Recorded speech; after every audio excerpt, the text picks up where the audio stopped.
One of the reasons why our response to Ukraine has been so limited is Trump destroyed a lot of the intellectual and diplomatic and even physical infrastructure that was necessary. The Koreans dickered over the price, and they're paying the price for that now.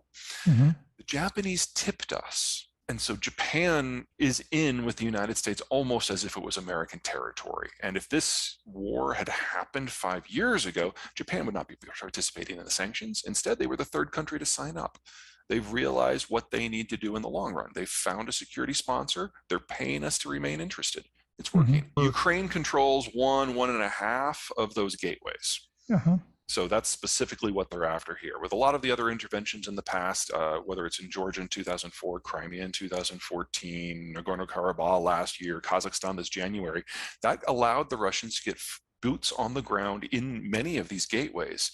If they capture Ukraine in its total, they will now, or would, have access to 7 of them. You're getting pretty close to what they consider success. Yeah, I mean, none of the sanctions that are in place are enough to whap the Russians up the side of the head and give a second thought. But I am quite pleased that the West is not dead. We haven't been able to get NATO to agree to anything of substance, in my opinion, since 1987.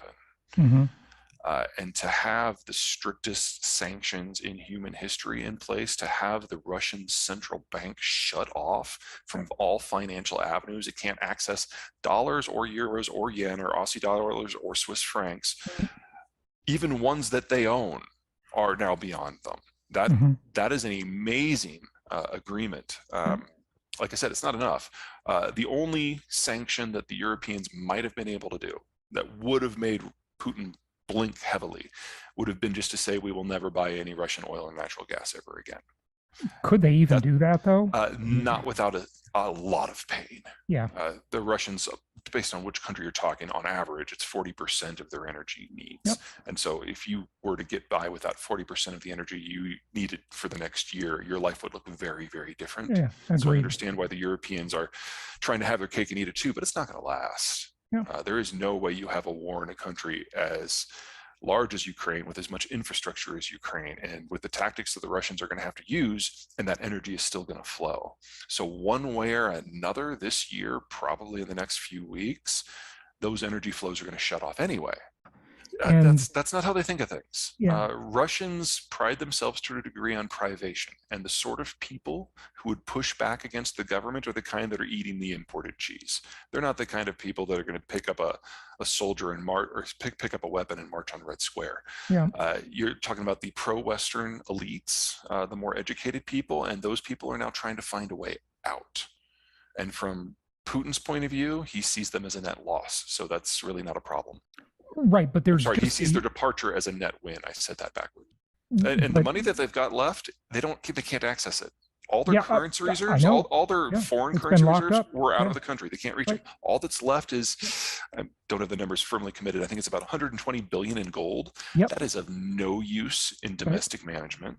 And then like 60 billion in yuan, which is yuan that the Chinese don't want back. So they're already there. They're already scraping metal. Supply hog. All of their weapon supplies are built domestically. It's entirely possible that they will find that they have some components or some weapon systems that they didn't adequately prepare for, and that will turn the war into more of a slog. But the Russians have 10 times the army that the Ukrainians do, and as so long as no one else launches an invasion of Russia proper or sends regular troops into Ukraine, they will win this. Well, it doesn't make me feel great. But the Russians have done this off and on for 70 years. And so all the people in the West who nuclear policies are responsibility, they all perked up. They all looked at it very, very closely, and they're like, okay, nothing's really changed. It's just rhetoric. All of I think that the term they use is muscle memory within the nuclear forces. Nothing has moved. This is just Putin being a bit of a prick. It's not something you should ignore, but it's also not something you should overly worry about. I think those are the kind of the top 3 categories here. He is an evil tyrant. He Yeah. is a dictator, and now everybody but Tucker Carlson admits it. Even Tulsi Gabbard and Bernie Sanders have switched sides finally. Hmm. Second, he is desperate for his country because he realized that demographically they're in collapse and they have very little time left. And yeah, he wants to be remembered as the next Peter the Great or Catherine the Great, somebody who remade the Russian condition and allowed the country to coast on those successes for decades to come. It's our job to make sure he fails at all three. Be intervening directly because Ukraine is not a NATO ally. Right. Also, have you seen the reports of that massive 40-plus mile long convoy coming out of Belarus? I was thinking that one of our drones could easily take care of that, but well, it would take more than one.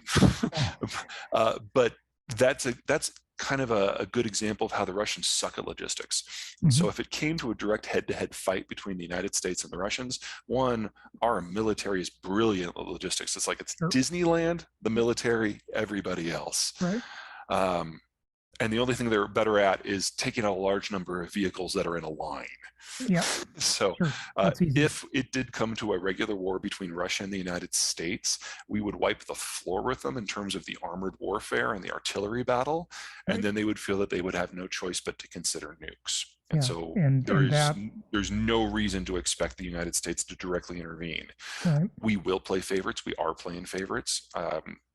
Congress is going to be asked tonight to send at least $6 billion in direct military equipment to the Ukrainians. I figure that'll pass in a matter of seconds. Mm-hmm. We have sent a whole lot of javelins. We don't know how many, probably at least 1,000 launchers by this point, and every country in NATO is sending everything they have. One of the fun things about NATO is that during the Cold War, there were different tiers of military equipment because some countries were more advanced. When the Cold War ended, everyone spent 15 years upgrading their equipment, and they handed the older stuff to the new allies in Central Europe and Turkey. Mm-hmm. Now, all of those countries have upgraded their equipment, and they're sending all their hand-me-downs to Ukraine. So there's a metric butt ton of stuff that's going into Ukraine right now. Mm-hmm. And that is not going to turn the tide of the war, but it means that the Russians will have to pay in blood for every single inch. And once they capture it, they'll be partisans and they'll have to go back and do it again. And the only way the Russians know how to deal with that is to level everything. And this is just the next phase in what the Russia sees as a multi-step expansion. They're not done with Ukraine. Yeah. Well, the soldiers are most of the soldiers are draftees. So you can imagine how they feel about what's going on right now, since they didn't realize that this is what they were going to be in for. Right. For the Russians back in Russia, no. There have been a number of protest movements in Russia over the last several years, and they've got progressively smaller. And when I looked yesterday at the numbers, there were only about 6,000 Russians total that have been arrested so far nationwide. Yep. That's nowhere near enough to generate the sort of activity that Putin's going to be even the least bit concerned about. Right.